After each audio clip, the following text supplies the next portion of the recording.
We started our first unit in 8th grade this year by looking at a scale model of the interior of the Earth.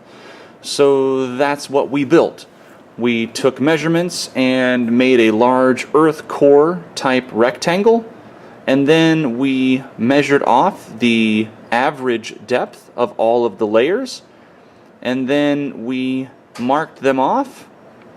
And you can start to see how they would end up shaping out. And there's your mesosphere,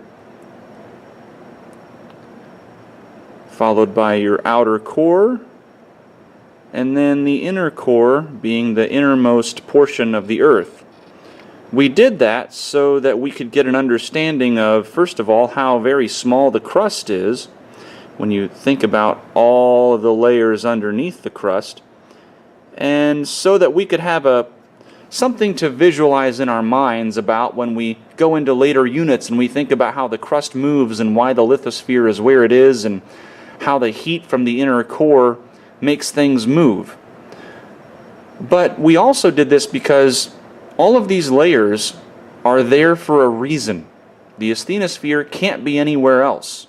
The outer core can't be anywhere else. Why?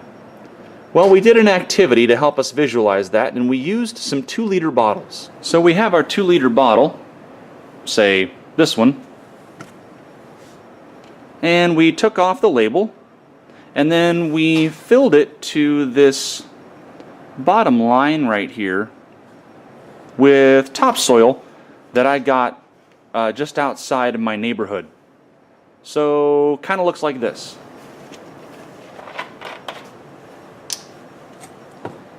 No fancy tools, just patience and dust and a lot of dirt. Whatever can fit inside the bottle goes in until we get a good amount in there for us to be able to work with. It takes a couple spoonfuls, especially since most of it kind of falls by the wayside. But as you can kind of tell, in really no time, if you don't mind getting a dirty hand, we can get some soil in the bottle. The next thing to do is, once you have enough of your soil in here, you want to take it to about the halfway point with water.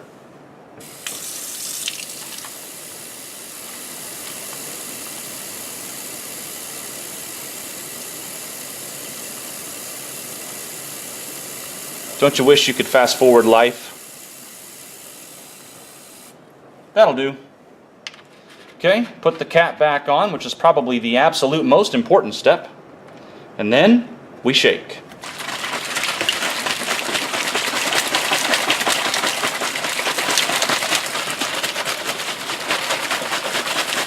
When it looks like chocolate milk, you did it right. And then we set it off to the side and let it sit over the weekend. So we did it on Friday.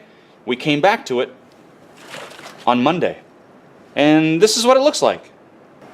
So given enough time, you'll notice that all the little pieces of soil are actually not the same thing. You've got things like gravel in the very bottom. You've got sand about here, silt, and then this clay layer that is the least dense of all the soil layers. Then you get a layer of water and then organic material at the top, things like twigs, sticks, dead leaves, even some dead bugs in there. A lot of what you see here above this clay layer, this stuff right here, is organic material that has been waterlogged over the weekend, soaked up water and became heavier and fell. Otherwise, all this stuff should be up here at the top, which is what you can't see because it's not exactly in the view. But all the stuff above this lighter line is organic material that should be closer to the top, above the water. So we did this activity and we had to ask ourselves one question. Why are the layers in that order? And then we realized that we asked ourselves the same question when we did the model of the interior of the Earth. Why are those layers in the same order? And then we came up with an answer. The layers of the interior of the Earth are ordered by their density. the heaviest elements inside the Earth sank to the bottom, or in this case, the most inner core, the middle of the Earth. And the lightest materials, like the pieces of the crust where we live, floated to the top. The less dense materials floated to the top. Well, same thing in our bottle. The most dense gravel sank to the bottom quickly, and the least dense organic material floated to the top. And then we discovered that gravity was the force that at the formation of the Earth pulled all the most dense materials to the middle first and the least dense layers next. And with the help of water, which helped to sort all of our soil particles, gravity did the same thing in our bottle. So here's the lab paper that we used to do our procedure for the bottle lab. We did a quick diagram of what our bottle looks like after it's done settling. And then we asked ourselves to write down those layers in order. Why are the layers in that order? And then how could we apply that knowledge to what's going on inside the Earth? So I hope this short video has helped you realize that gravity pulled all of the densest materials to the middle of the Earth and let the lightest or least dense materials float to the top in the same way that happened in our bottle.